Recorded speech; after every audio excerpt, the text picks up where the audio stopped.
This is the death of traditional vending. And this guy went from barely getting by to making $900,000 taking advantage of it. Not too long ago, I was literally only making $1,200 a month with my full-time job. How much do you need to start? My first machine payment was only $117 a month, and I didn't even have to pay for the first 90 days. How much can you make?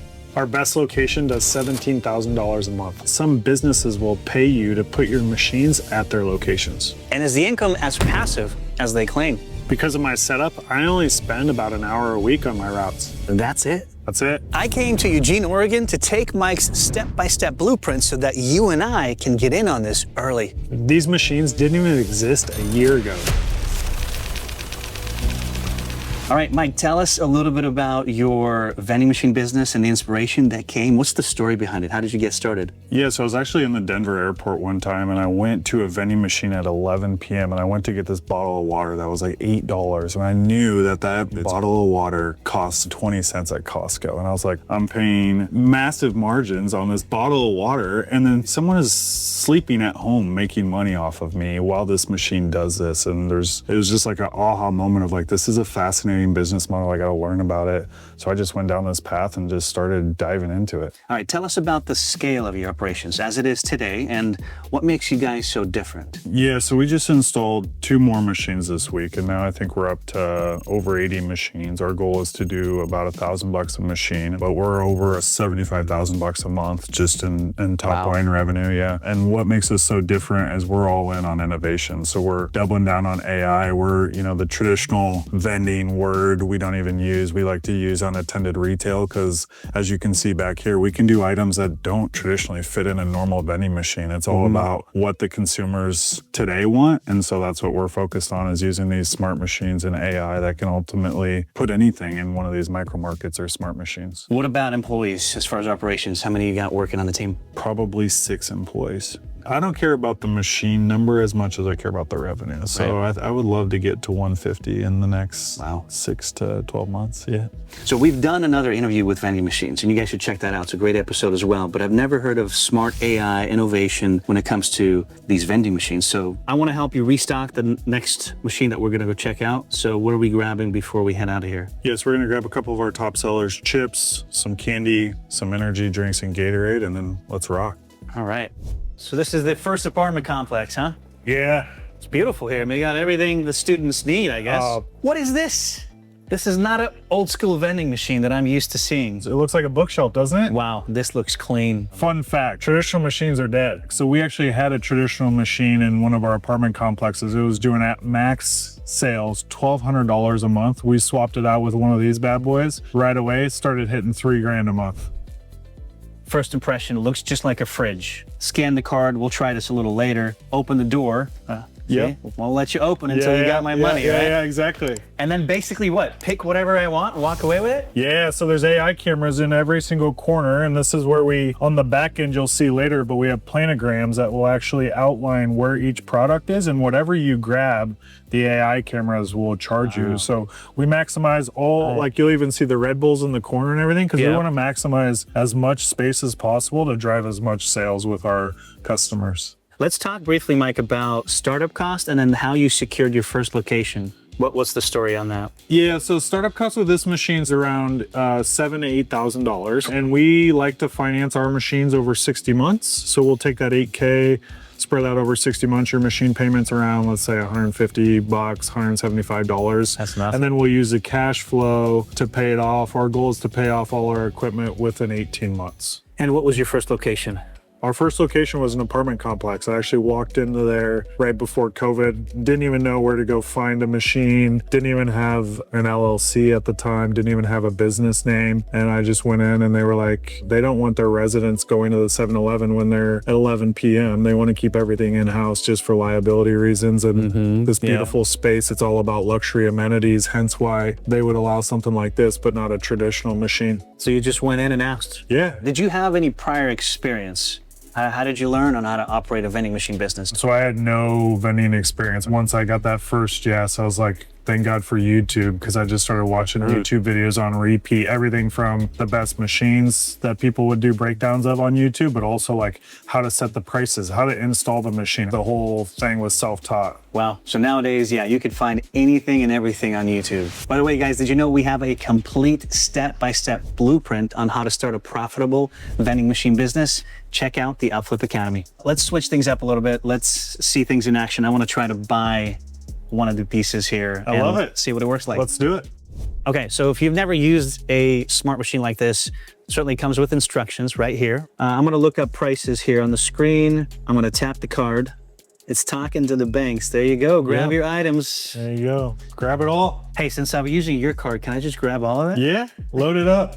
I'm joking. This is a new drink I've never tried. I love it. That's it, right? That's it. So I just bought a couple of these energy drinks, you know, for X amount of dollars. Yep. What did I spend, by the way? Yeah, so you Still waiting spent on the about receipt. $3.75 per energy drink. Okay. So let's just almost say, $8 or Yep, something. Yep. How much of it do you get to keep? I mean, I know every product's a little different margin, but that one specifically. Yeah, so I think Alani's around $1.35 a can. So we're almost 2.5x what it costs us. Yeah. That's amazing. It seems like every product in these vending machines is going to be at least 2 to 2.5x. Yeah, and in There's fact, nothing drinks less. can actually get upwards of, like this Crystal Geyser here, we get that for 16 cents, and we probably sell that for $1.50 in this machine. Oh, wow. And also with drinks, they have way longer shelf life, so the margins are always just a lot higher than candy and snacks. The amount of money that I will pay for convenience, right? Because if you think about it, I have to get in my car, to drive over to the store, I have to walk in the store, buy the darn water. It's like, you know what? Forget it. I'm going to spend $2 on a bottle of water. So when it comes to product selection, how do you go about in different locations? Or is it all the same and then you tweak it, analyze it, etc.? Yeah, it's definitely not all the same. The key is like understanding your demographic. So in this case, if this is a college apartment, one of the big things that college kids love these days is a lot of these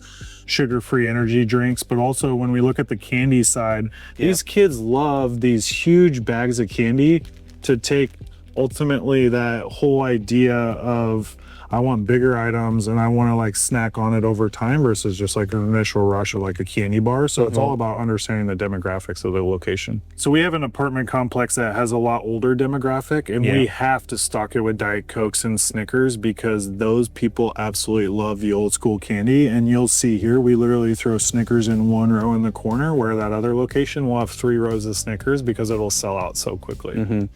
Take us through your year-over-year revenue and maybe any significant moments when you did something which then changed the trajectory of revenue. Yeah, so every year we've been lucky enough to scale our route with more locations, but where we've really kind of found the sweet spot is when you get in with a location that's really happy, always asking for intros to other properties. So like even this property here, they have 3 more of this property in Eugene, and they have 200 other properties across the country. So a lot of the kind of our growth, we really try to take advantage of our current customers because these property managers like to move around. And so we're not afraid to ask for warm intros to their sister properties, whether it's a medical facility that's got 6 other urgent cares in town or an apartment like this that's got 2 sister properties across campus. In terms of numbers, what does that look like? Yeah, so when I first started with the demands of our W-2 kind of job, I had 3 locations, and my goal was to do over $1,000 per month in revenue per location. My first machine, I got up to $1,200. Second, third one, right around the same thing. So that's, 3,600 times 12, about 40 grand a year. Okay. And then that first property, again, introed me to 4 of their sister properties. And then in year 2, I just kept scaling my route. And the metric is we want $1,500 per machine per month. So like now that we have, we just installed those machines earlier this week. We're up to 80 machines. We want to be up over 100 grand here pretty soon on that. So you're pushing well over $1 million for 25, I guess. Oh yeah, we'll be well over that. What's the bare minimum that someone needs to get started in this business, and how do they get started? Yeah, so the first metric is always you want that first location to say yes before you commit to any investments on the capital or the product side. So once you have that first yes from a property, the bare minimum to get started, I mean, you're talking less than $1,000. Like this machine here costs $8,000, but you finance it, your upfront capital, you're looking at, your monthly payment of $150, $175. And then when you talk about the product to stock that thing, $300 to $400 worth of inventory. So just to get started, let's say you insure it for 20 bucks. Let's say you get an LLC, like up front, you don't even need $1,000 to get this machine up and running if you finance them like we do. All right, blitz time with Mike. You ready, Mike? Let's do it. What's the weirdest item you sell or thought about selling in a vending machine? Probably makeup wipes. What's your personal favorite snack from your vending machines? Ooh, I love the protein bars with high protein, no carbs. High protein, no carbs. All right, what's the best piece of business advice you've ever received? Take action. What's the most money one of your vending machines has made in a single day? Probably $900. If you could sell only one product in your machines, what would it be? 0 calorie energy drink. Last one, what's your number one rule for success? I mean, you got to wake up every day, and at the end of the day, the people that are the most consistent are the most successful. So for me, it's all like 2 lessons are being professionally persistent. Humans buy from humans, and everything's about the art of the follow-up, and people don't follow up anymore. So I would think about that a lot. Like even, you know, we were talking about cars earlier, like the cars I buy are from the sales reps that actually follow up with me and stay on me. So I think about that a lot. Before the vending machines, the 6-figure revenue, and the financial freedom, Michael had to get his business set up the right way, because building a passive income machine starts with one thing: a solid foundation. That's where Busy comes in. Busy has helped over 1 million entrepreneurs launch their businesses by laying the legal and structural groundwork right from the start. With 0 LLC formation plus state fees, a free registered agent service for your first year, and ongoing support through Busy Tax, Busy makes starting a business simpler, faster, and more affordable. Founder-led since 2004, Busy doesn't answer to investors. They answer to entrepreneurs. This means they pass the savings directly to you with one upfront fee for everything from compliance tracking to operating agreements. Strong businesses start with strong foundations. So if you're ready to build your dream, tap the link in the description and let Busy help you get it right from day one. We are at another location. Yeah, in the gym. Yep, taking a look at a different kind of machine. Certainly looks quite different from what we've seen previously. Yeah. Can you introduce us to kind of Micromart? This one's refrigerated, Okay. But we also will do like stack multiple next to each other, and we'll have those turned off like a fridge and a pantry side. How much of a difference does a good location make versus a bad location in terms of revenue? And can you tell us a little bit about your drive-by strategy? Oh, I mean, it's huge. Like if you have a bad location, you're probably only doing a couple $100 a month, and Ouch. you're just scraping by. Where like these good locations, I mean, we had the location that does 17 grand, and it's kind of like a unit. 17,000? If you have a bad location, you either need to get them to market it more and help send out flyers and things like that, because like that $300 a month type Doesn't of, work. It doesn't work. Okay. What about the drive-by strategy? What is that all about? Oh man. When looking for new locations, obviously. Yeah, so even before you do a pop-in or think like, oh, it's got to be an apartment complex or an urgent care, like one of the things I love to do is just go by the property and see if the parking lot's full. And like people don't understand this, but like when we get hit up by businesses that are like, hey, we want to put a Micromart in our employee break room, and they'll like say, oh yeah, people come in on Fridays. And it's like, just drive by there on Friday at like 2 o'clock and see, is the parking lot full? Because if it's not full, they're not going to really tell you the honest truth on how full and how active that foot traffic's going to be for your machine. Mm-hmm. How do you secure locations? I have a ton of questions there, so I'm going to throw a couple at you. Like, do you pay them? Is there profit sharing? When is that reasonable to bring up? Do you pay for the electricity to run this thing? Like, can you just highlight some of the important things, and what do we lead with when we're looking for a location? Yeah, so the first step when leading with securing a location is always you want to have a marketing flyer that has examples of these types of machines, because a lot of these properties, when they hear the word vending, they think of the old school motors, they think of the codes, they think of the big bulky eyesore looking machine. That's not what they want in their lobby or in their gym. Then when it comes to actually like locking in that location, we never lead with revenue share, hardly ever. We actually lead with no cost to them. So this $6,000 machine, we lead with like, hey, we'll install this for you. We'll handle the stocking, the maintenance, all the repairs at no cost to you. But if they do ask about revenue share, that's when you can get really creative to scale your route. So like one of the properties that asked us about revenue share recently, we just straight up said, hey, we're not going to give you revenue share until you enter us to 4 other sister properties. What needs to be at a property for that location to work? I'm guessing Wi-Fi. You got the payment system. Yep. Have you come across great locations where that wasn't available and you're like, shoot, how do I fix that? Yeah, so one of the things I always recommend is like you want to actually not use their Wi-Fi because you don't want to be dependent on, is this a dead spot in this gym? Is this actually good? So we actually there's a router on the back of this machine and we do our own cell tower router. So this thing will go up to a cell tower, and we like to do a router that will plug in 2 SIM cards. So we'll do like, let's say Verizon and AT&T, because different places have stronger signals, and that way if it loses the Verizon signal, the router will actually kick over to the SIM card with AT&T, because you want this thing connected at all times, because that's how the transactions happen. If you could today start a business like this, what location would be an absolutely phenomenal location to secure? Yeah, so when we started down this path, we kind of got down the apartment niche, but what I'm starting to realize is it's all about foot traffic. How often are people coming? Like, I would rather have an urgent care with maybe 5 to 10 workers, but 80 visitors that's open 24/7 all week than an office building that's got 300 employees, but they work from home Monday and Fridays, and they're only open 9 to 5. So literally the only time you can do sales is 9 to 5, Tuesday through Thursday. And so you're basically just boxed yourself in at 3 days a week, and then it's like you're off the rest of 4.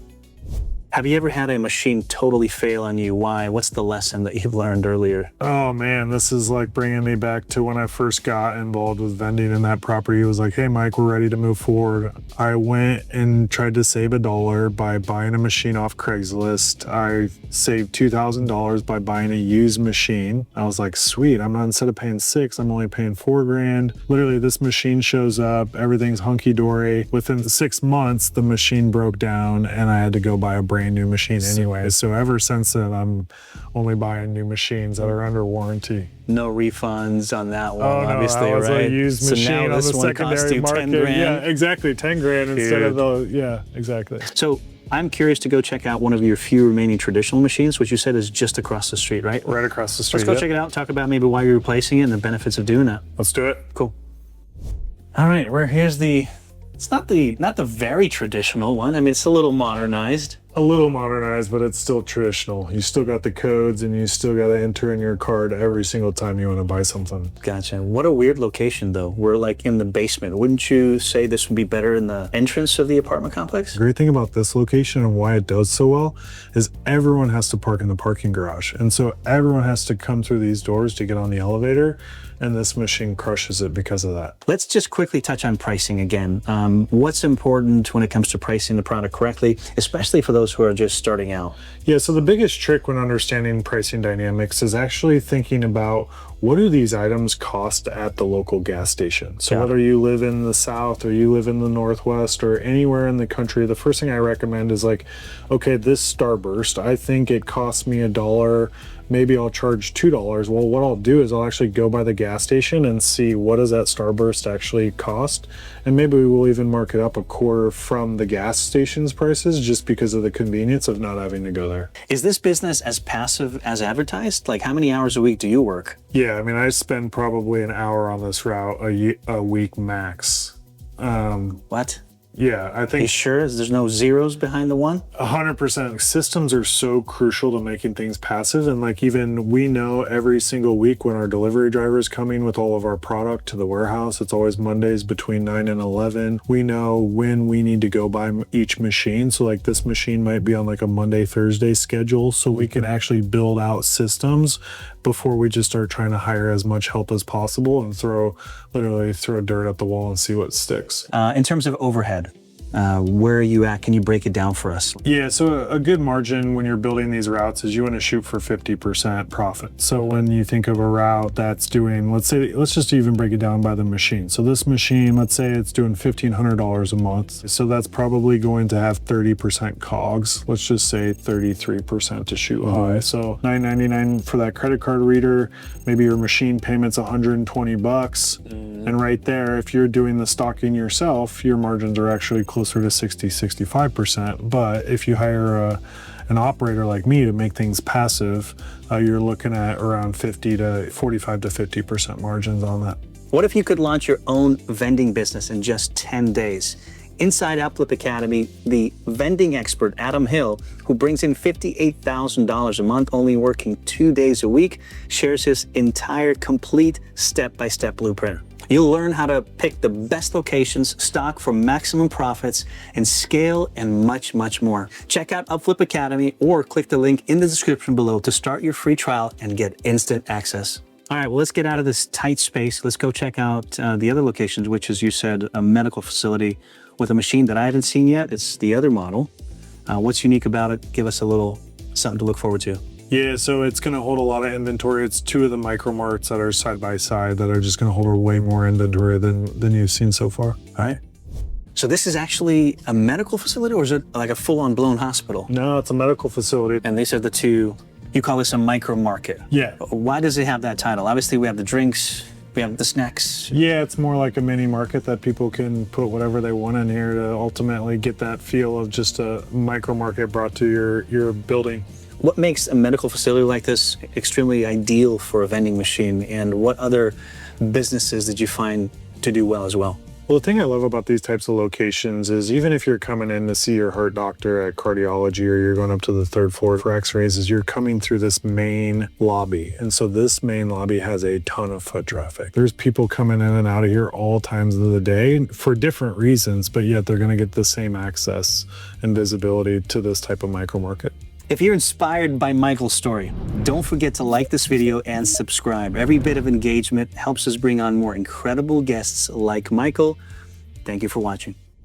I've got a question in terms of AI smart vending machines and how they're impacting the industry now. How do you see the future? Yeah. How can we take advantage of it moving forward? Yeah, so the big thing with like micro markets, the number one concern has always been about theft. And now with these locked coolers, literally the AI cameras are just going to charge your card with whatever you grab. So if you try to ransack the fridge, you're going to get charged with that. But I think the next step too is there's such a revolution with unattended retail that you can start to take market share where places that already have vending machines are starting to get exposed to these micro markets and airports and stuff. So when you go to them, they want to swap out their current provider of the old school stuff with the new school stuff. Forbes just did a market analysis of unattended retail being a $40 billion industry in 2 years. And think about that. Insane. Whoever takes advantage now and grabs that market share is going to be not regretting it in 2 years. Wow.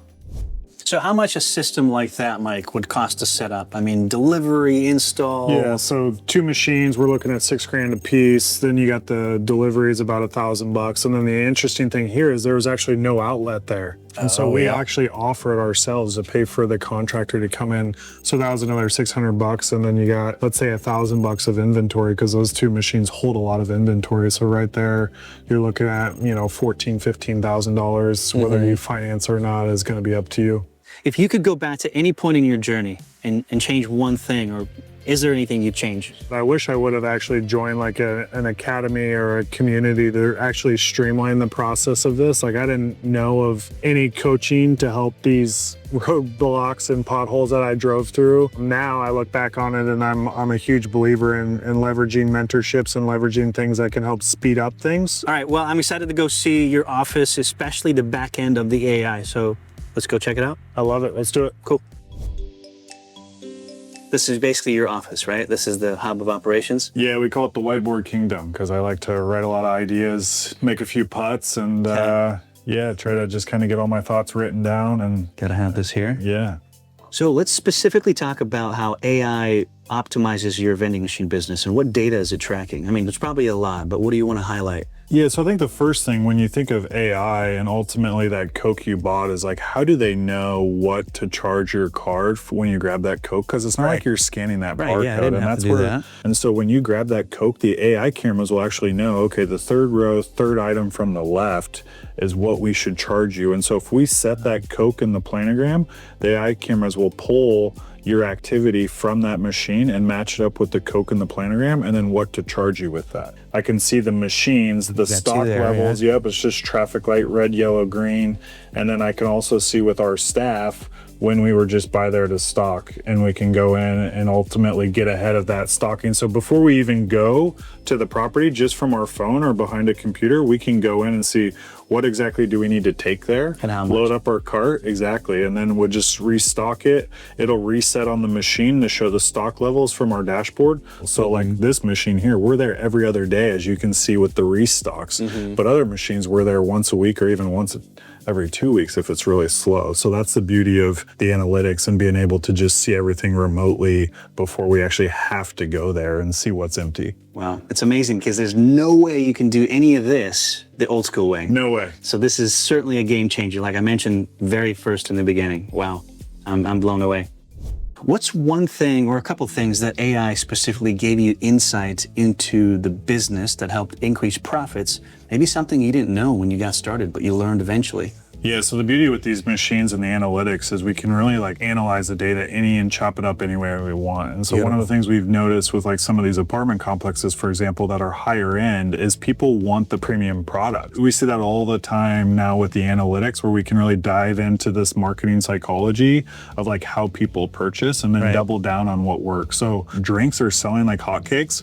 We might move some of the food shelves off and add more drinks to that type of location. Yeah, keep it exciting. Exactly. Away from the boring. Yeah, and uses analytics we've never had before with the old school machines. So I heard you say this is not a get rich quick scheme, right? And it isn't. What's your take on how fast anyone can get out of their 9-to-5 and pursue this industry and start their own vending business? Yeah, so the first advice I like to give people is what you put into it is what you get out. It's very similar to baseball in that, you know, you might do 10 pop-ins, you might go talk to 10 buildings and 3 might say yes, and that's like an all-star in baseball, right? Batting 300. The more at bats and the more you actually get out there and start to speed this process up is ultimately what's going to accelerate you being able to leave that 9-to-5 from for me, I started with just as a side hustle with 2 to 3 locations. And then those 2 to 3 locations introed us to a couple other locations. And then I was like, holy cow, we have something here. And then that's what led me to being able to make that jump from my 9-to-5 full time. So it's not even this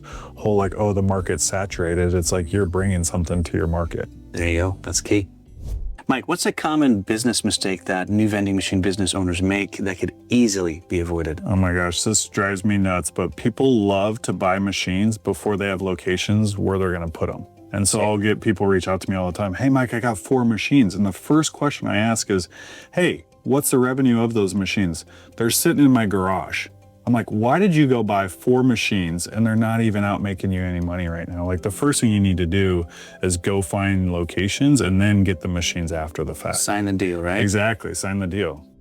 How many pop-ins do you have to do before you get a yes when you're looking for new locations? I would probably say like 5 to 10. If you're doing cold emails or cold calling, you're going to have less of a hit rate, but like pop-ins and face-to-face, just you can't beat it. It always creates more urgency than a cold email. Do you find sometimes you have to follow up? You know, in sales, that's a big thing, right? All the time, because at the end of the day, like these decision makers, if you think of like a property manager or a head of HR at a business, they're not waking up thinking about vending. They're waking up putting out fires with their current job. So you constantly gotta follow up in ways that are gonna try to create some urgency. And that's why pop-ins are so valuable, because you can just go there. They always have a front desk person, and it always just creates that urgency. Yeah, and it's not like it's costing them anything, right? It's creating a better experience for the tenant bases here as well. So especially like if you look at this building, the thing they love about the machine in here is it creates foot traffic into the social lounge. So it gets people wanting to come in here to grab an Alani and play some pool or play some video games, or that whole experience of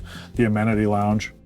Are there any benefits to still use the old machines versus the new ones, or are they just simply outdated and simply dead? Or will be? That's a good question. So the problem with these new machines is just the technology and all the AI cameras and everything that's really sensitive with the sensors. So actually these would not hold up outside. Give it a couple of years and it'll make this thing plexiglass proof, and then we can throw it outside or something. Let's talk about competitors. Have you ever had somebody steal your location? What does that sound like, and how do you handle it as a business person? Absolutely. I mean, that's the paranoia of building a business. If you're successful, you got people that are they're coming to ultimately take your route. So I think for me, it comes down to communication and customer service. At the end of the day, if you're over delivering on service and keeping this bad boy stocked, coming by to say hi to the property manager every time you're here, or the business owner, if it's a business where you have a location, is just comes down to over communication and providing great customer service like any business. Yeah, it just boils down to relationship. Exactly. Be cool to see you show up with your daughters, say hi, and all those fun stuff. 100% humans buy from humans. Yeah. Okay. Thank you for sharing. Are there any fees that owners don't expect and are surprised about?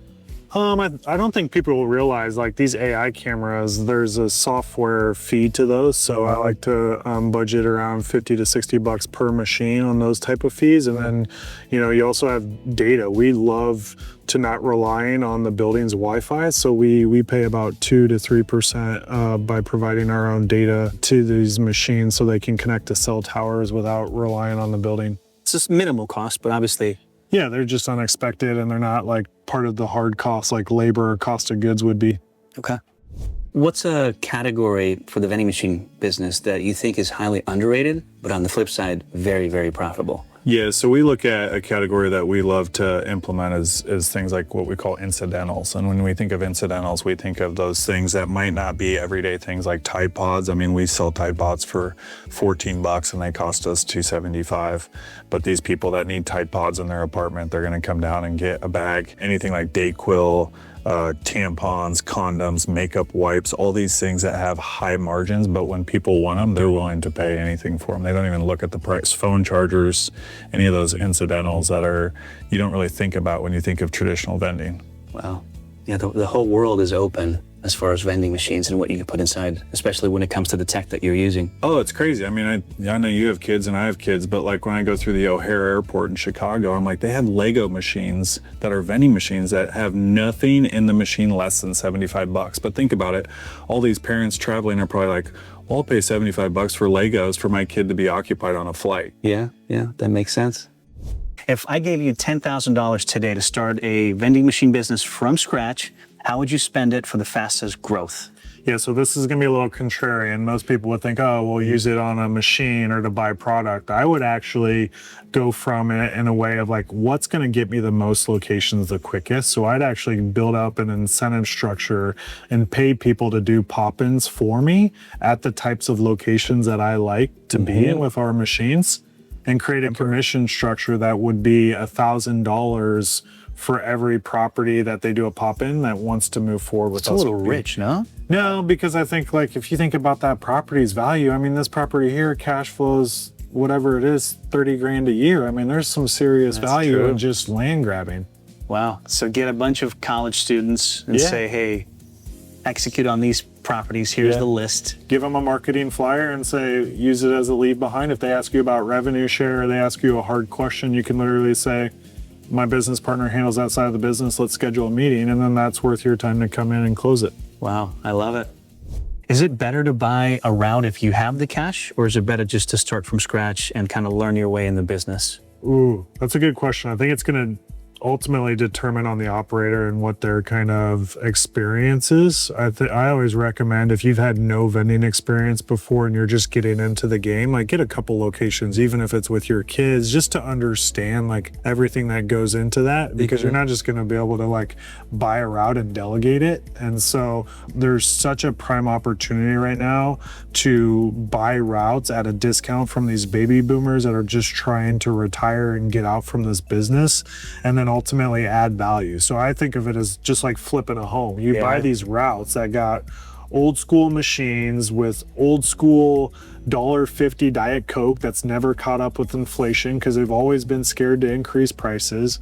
Well, when you buy that route, you have so many ways to increase the valuation of that route by just putting in smart machines, adding in newer products, adding in all these incidentals, all these other things that just don't exist with traditional vending machines that these routes are selling. How stressful is this business, would you say? Like, out of all the industries out there, not stressful at all. Not stressful at all. I have a lot of moving pieces, staff, headache here, refill here.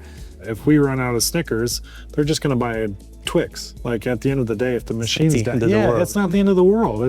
We're talking water and snacks. So from my side, it's like the most boring, simple saying that if the machine breaks down, they're just gonna have to pay extra or get in their car and go to 7-Eleven. Yeah, that's awesome. Yeah, so if you're in a stressful environment at work and want to kind of shift gears a little bit and consider this, we've got everything you need in the UpFlip Academy, step-by-step blueprints. Check it out.